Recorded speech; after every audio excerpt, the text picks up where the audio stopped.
Hello and welcome to the Rabyd Atheist. I'm Ed Rabyd, a former pastor turned atheist, now compassionate anti-theist. Welcome to my channel. Like and share this video. Join the Rabyd Nation, a nation of people dedicated to normalizing atheism and deconversion by hitting that subscribe button. And if you want to support the channel in a more tangible way, hit the join button and your membership options that lead to citizenship in the Rabyd Nation will be presented to you.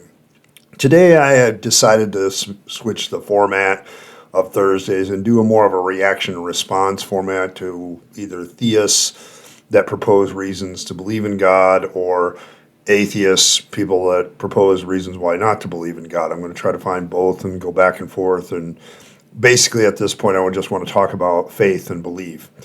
And I'm going to react to various arguments or lists of arguments for or against God. And today I'm reacting to a channel called State of Daniel and a video produced on that channel called 4 Reasons to Believe in God. Now this video is 9 years old, but the guy hasn't removed it. To his credit, he still hasn't removed comments, so it's kind of, I react to a lot of apologists that remove their comment section or don't allow you to comment because obviously they got a lot of backlash or reaction. He's still active. He has like 19K subscribers. He's been active for quite a while. And, he seems to be one of those, right-leaning, independent is what he says, right-leaning independent, but we'll see what happens, conservative. So I think what we should probably really do at this point is just let him start giving his 4 reasons. Hey YouTube, what's going on? Is it possible to prove God exists? In a scientific sense, no it isn't. You can't experiment, observe, or measure God. But I still think there are a lot of reasons to believe that God's existence is probable. The reason I wanted to make this video is because if you watch atheists on YouTube, they'll bash and mock religion all day long, but they'll never once give you a reason to actually be an atheist. Well, okay, I don't really have to give you a reason for non-belief in God. It's not like you have to give reasons for the non-belief in other deities you don't believe in. You don't go around telling people why you shouldn't believe in Odin, Zeus, or Vishnu either for the same reasons that I don't give reasons why I don't necessarily have to believe in God. You don't feel compelled to disprove other people's belief in these deities because you recognize that it's the people who believe in these deities that have the burden of proof and have them to prove their existence. The atheist doesn't need to disprove your claim against God. They just simply have to say that your claim is not convincing. For me as the atheist, the burden of proof is not on me to disprove your God. It's your burden to bear to prove the existence of the God that you propose. Even if atheism could be disproven and some deity, random deity was proven to somehow exist, it still wouldn't prove your version of God or anything else that you claim. You still have to back up your claim. Why is there always this characterization of atheists as angry and just bashing religion all day? I don't find this okay to use this as a stereotypical trope of atheists being negative. I am sure there's a reason coming, but why the negativity about atheism? You're claiming that you want to do something more positive, but you start the thing off by being negative about atheists in general, which is kind of stereotypical and prejudicial. The one thing I can think of as somebody who understands political science and propaganda is there's an attempt here to characterize atheists as emotionally irrational, anger being an emotionally irrational thing. And it's kind of prejudicial, but you know what? Let's get past all that and get to your arguments. And you know what? I don't want to be like that. So instead of being negative and criticizing atheism, I want to give you 4 very distinct reasons to believe in God. Individually, some of these arguments are stronger or weaker than others, but together I think they make a very good case for belief in the divine creator. Okay, so we're going to try to be more noble than those angry atheists of theist propaganda and give 4 reasons that are positive to believe in God. Admirable, I suppose. I'm glad you admit that you cannot prove the existence of something that is invisible and lacks the qualities of being real, but instead acknowledging that you're playing a probabilistic game of which is more probable, God or no God. Let's see if the reasons that you give will actually tilt the probability in your favor or not. The first reason is the argument from design. The premise is that where there is a design, there must be a creator. And when you look around the universe and at all of its intricacies, it's pretty clear that there is design. So if there's always a creator behind design, then there must be a creator for our universe. I mean, think about it. If you saw a wooden house on the beach, you wouldn't think that the wind or waves of a hurricane put it together. You would know that someone intelligent put it together. When you see design, you immediately know there's a designer. An atheist wouldn't believe that a painting came together by chance. So why would you think the same about such a wondrous universe? You know, there's actually this theory that if you gave 1 million monkeys 1 million typewriters, they'd eventually randomly type out the entire works of Shakespeare. Yet whenever we see Romeo and Juliet lying around, we don't think it was randomly created. It's strange that atheists would apply this same logic to the existence of everything. Even if you believe in evolution, evolution is just proof of a divine creator. The evolving order of species from simple to complex sounds very much like a well-designed and very intentional plot. Okay, the watchmaker argument. The problem I had with this as a theist is that I could even see its flaws back then. The role of nature is particularly interesting because firstly, you define nature as something that you compare something designed to prove that it's designed. For instance, the guy who finds the watch in the field is comparing the watch to the nature around it. He can see it's designed by comparison to the nature around it. But then halfway through the argument, you want to flip nature to something designed by a deity or a god or a designer. And it's strange that on the one hand, you want nature to be undesigned, and on the other hand, you want nature to be designed. And so you flip what nature is in the argument. It's one of the logical inconsistencies of the argument and why one of the major reasons I don't buy it. There's a lot of other reasons, but I think that's the big one. I also want to note that you do the same with evolution in a sense. There's an inconsistency. Saying that it's improbable that we all things could be the product of random chance, but then you turn around and admit that evolution is not random chance, but somehow is a proof of a designer because it isn't random, but rather seems very ordered in what it does. That's correct. Natural selection is not a random process. It has a very natural course of things that it does. That's because nature works on natural processes that are not random. Natural laws and all this other stuff that gets into play that we have observed and described do these things without really much randomness in notion anyway.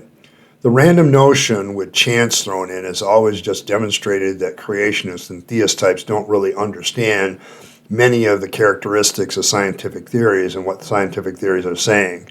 There really isn't any randomness to a lot of natural selection or Big Bang cosmology, or this whole idea of randomness is really an apologist trope that they throw in. But actually, when we look at Big Bang cosmology and we look at evolution, things function as one would expect without a lot of randomness. It's true for pretty much every scientific theory that we have. There isn't a lot of randomness to any of them. The idea that atheists think this random thing has never been the case, but rather what we see is the natural product of natural forces doing what we know that they will do. Randomness is imposed by apologists, not stated by scientists and atheists. The second argument is known as the first cause argument. Everything needs an explanation. If you randomly saw a dog in your house, you would not think that it magically appeared there. You would know that there's an explanation behind it. Maybe your parents got a new dog, or maybe it snuck in when you weren't looking. Everything has an explanation. Everything has a cause because everything is interlocked. You were caused by your parents, who were caused by your grandparents, who were caused by your ancestors. Everything in this world can be traced back and back and back. So it makes sense that the entire universe must also have a cause. The universe has to have a first cause, or it would be impossible to exist. Think of yourself as a caboose on this great freight train, and your parents are the next boxcar, and your grandparents are the next boxcar. There has to be an engine at the end of the train, or else none of the boxcars move. A universe without a first cause is like a moving train without an engine. It's impossible. Now, a skeptic might ask, so who created or caused God? But anyone who asks that has actually missed the point of the argument. As Peter Kreeft says, the argument doesn't use the premise that everything needs a cause. Rather, everything in motion needs a cause, everything dependent needs a cause, and everything imperfect needs a cause. There are a lot of assumptions here, but the biggest one is the first cause has to be a God. This is not proven as the first cause argument. The first cause argument doesn't really prove the existence of a God, just a first cause, if it proves anything at all, which I don't think it does. The universe could be eternal for all we know. The analogy of the freight train may not be a good one, as it is possible that there is either no engine at all, or the engine is just natural forces that have always existed, and we just keep adding boxcars. Okay, and just the recent boxcars are the end. So I'm not sure that analogy actually works very well for you. Of course, the people that make this argument want to make exceptions as well that are unjustified, or that not everything needs a cause. They start out the argument with everything needs a cause. Everything has a cause. And then when the argument starts to fall apart and they start to ask the questions of, well, who caused this first cause? Then, we need to rethink about what we mean by everything needs a cause. What we mean, we don't mean actually everything needs a cause. Anything that is, can be differently defined doesn't need a cause. In particular, nope, only things in motion, dependent or imperfect need a cause. And so we postulate, this cause that is perfect, not in motion and independent, although we don't have any proof for that. I don't know if you realize this, but it actually creates more and bigger problems. Like now you need to prove something not in motion, independent, or perfect actually exists. You've now added to the list of things you need to prove exist, and not just the first cause. By doing this and not answering the original question of what caused the first cause, you now created even more things to prove, seeing there are no examples that I can think of or that we know of that are truly independent, not in motion, and perfect. You have just moved the goalposts and really not in your favor.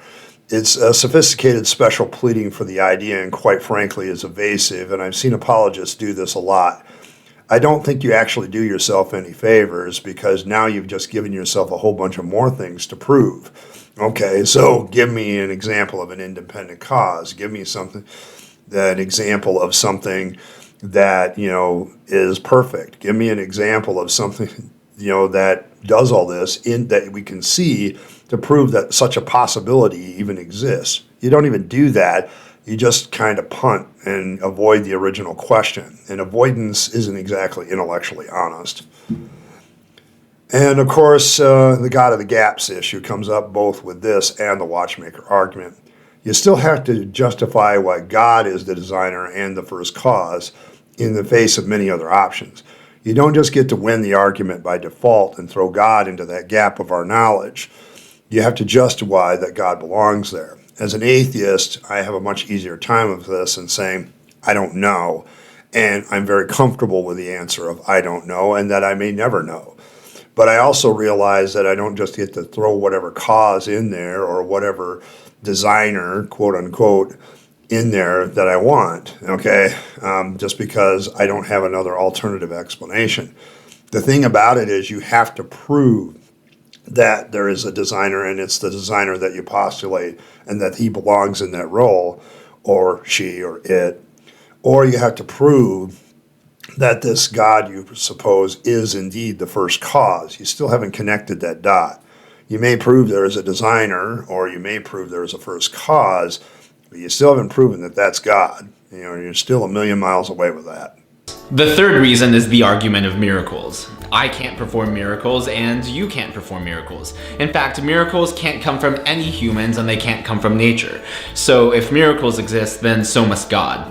So consider the miracle of the sun, where the sun cast multicolored lights and zigzagged across the sky for 10 minutes. An estimated 100,000 people witnessed this in Portugal. Or consider the countless medical miracles that are impossible or inexplicable by even the brightest minds in medicine and science. Or consider the blood of St. Januarius, which is said to liquefy and solidify annually. I myself have witnessed a miracle. I was in Romania one time for a mission trip, and I put 5 gospel tracts in my pocket. And throughout the day, I was handing out these pamphlets to people, and it wasn't until the day was over that I realized that I had passed out over 20. I was in Romania with a missions team, and we had actually divided the pamphlets among themselves. So there's no logical explanation other than a miracle that I was able to pass out more than 5. The evidence is there for those who have the heart to see it. Miracles. Okay, well, let's define miracle. Miracle is a suspension of the natural order of things, where things go out of whack with the natural order. You give a lot of examples. The miracle of the sun. This has been debunked several times. I'll leave a link to a video I watched within 5 seconds about how the miracle of the sun has many alternative explanations. But I'll put it this way. 3 lying children and a preconditioned crowd actively waiting for a miracle does not constitute proof of a miracle. The accounts conflict about this as to what happened, and if you stare in the sun long enough, you will damage your eyes, even in a temporary way that will get you the same visual effects that they observed. No observatory in the world that day recorded anything unusual about the sun, so not great proof. There are lots of alternative explanations to this so-called miracle, not to mention the failed prophecies of the 3 children who made the initial claim that the Virgin Mary spoke to them. So, yeah, not good evidence. Medical miracles, you give off a list of a whole bunch of them. Just because something seems to have no natural explanation doesn't mean it doesn't have one. Improbable things do happen, but that doesn't mean that the natural order is suspended. Just as we don't if we don't understand what happened in a particular instance, it doesn't mean we automatically once again throw miracle into that gap. And with medical miracles, it is perhaps that the medical treatment worked better than expected or in unexpected ways. That doesn't mean that the natural order was suspended. You give the example of somebody falling a great distance. Well, obviously there were other natural forces involved that cushioned the fall in some way, shape, or form that we just don't understand at the present. Just because we don't understand it doesn't mean that it's not automatically a miracle. The problem with miracle claims, including medical miracle claims, is they're alternative. And you pointed out it's a medical miracle. That means medicine was involved. How do you know the medicine wasn't the cause of the healing or whatever, and just did it in unexpected ways?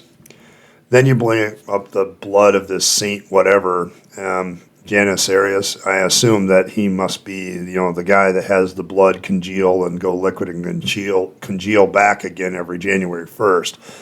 But I hate to break the news to you, but getting something to congeal and then liquefy is an old magician's trick, and probably any chemist could explain to you how that would be done. It's not like the Catholic Church isn't above using magical tricks to fool the naive or gullible. They've done so throughout history. This probably pretty much goes to any miracle relic claims. There's always probably some natural explanation we could have if we were allowed to examine the actual relic. But the church is very guarded about having relics examined as to see if whether or not scientifically their miracles can be observed.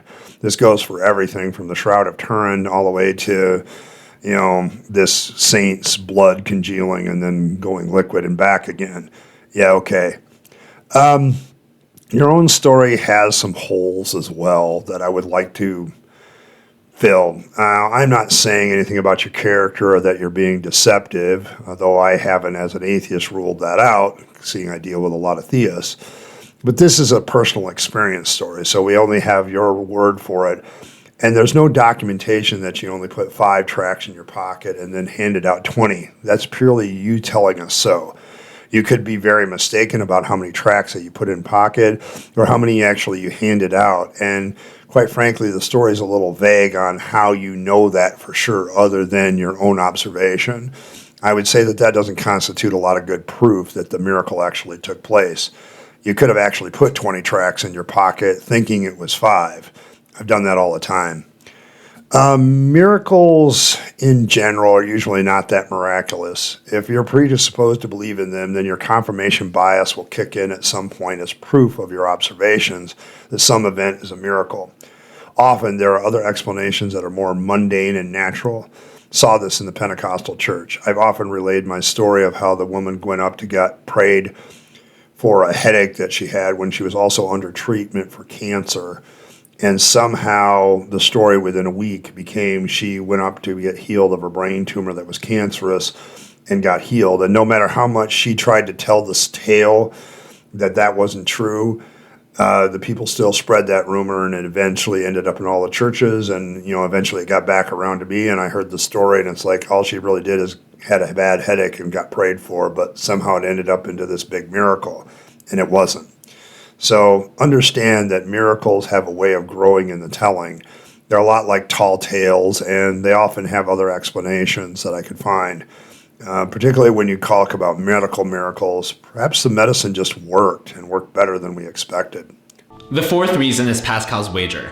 If you're unfamiliar with Pascal's wager, he paints this situation where it's impossible to prove or disprove the existence of God, but you must still place a wager and choose one side or the other. If you believe in God, but he doesn't actually exist, then you haven't lost anything. But if you don't believe in God and he does exist, then you're kinda screwed. The whole point of the wager is to make you think about what makes more sense. Are you gonna bet for God or against God? Pascal's wager is actually low-hanging fruit because it doesn't require any depth or any maturity of faith, but it's just enough to dam the tide of atheism. It's a powerful wager because we all have a need for self-preservation.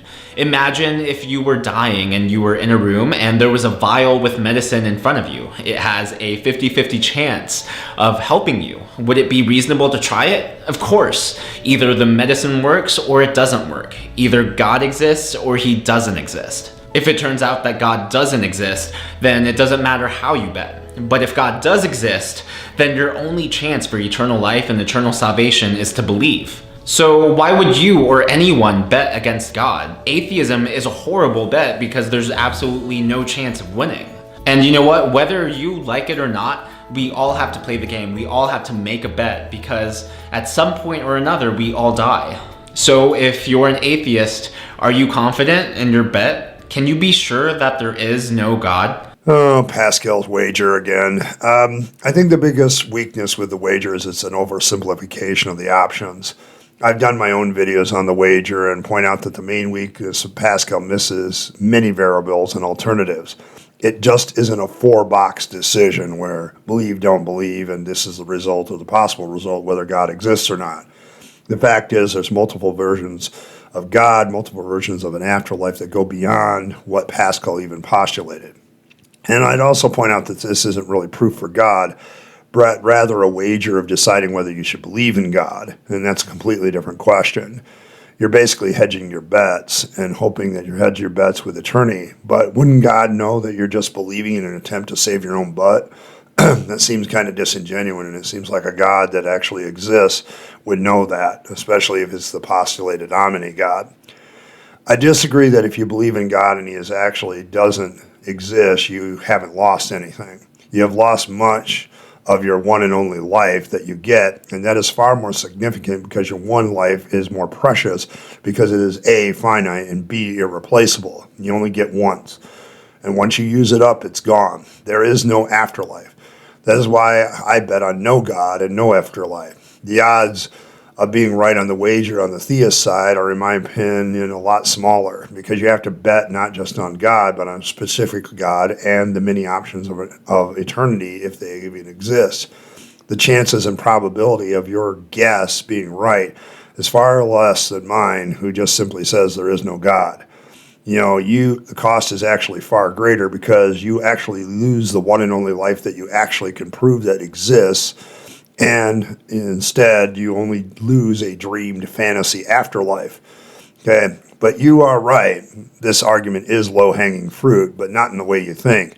It's easy to debunk once you realize Pascal didn't consider all the possible options, and thus the wager is incomplete.